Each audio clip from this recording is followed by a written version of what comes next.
We're part, inside the European Union, of the biggest free trade single market anywhere in the world. 500 million people, bigger than the US, bigger than China's internal market. This is the wealthiest, strongest market in the world, and we have privileged access without tariffs, the ability to trade and invest right across the EU. 3 million jobs are dependent on our trade with Europe. Now, of course, not all those jobs would go if we left the European Union. We'd still do trade with Europe.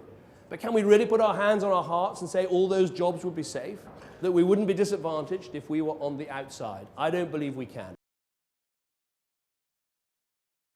We obviously face in our world today some very big threats in terms of crime and terrorism. And obviously the primary thing we do there is we have a strong police force. We have security and intelligence services. We work with long-standing partners like America to try and keep our people and keep our country safe.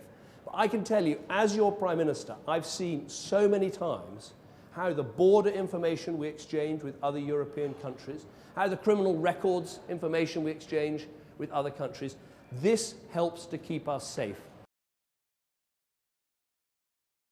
And as part of the European Union, just as being part of NATO or part of the United Nations, we can get things done. How do we get those oil sanctions against Iran so they gave up their nuclear weapons? We did that inside the EU. How have we made sure we've had a strong response to Vladimir Putin and what he's trying to do in the Ukraine?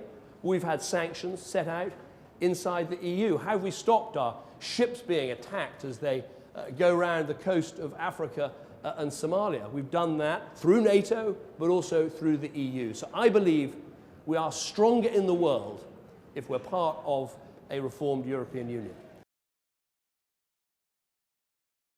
I think what we can have now is the best of both worlds.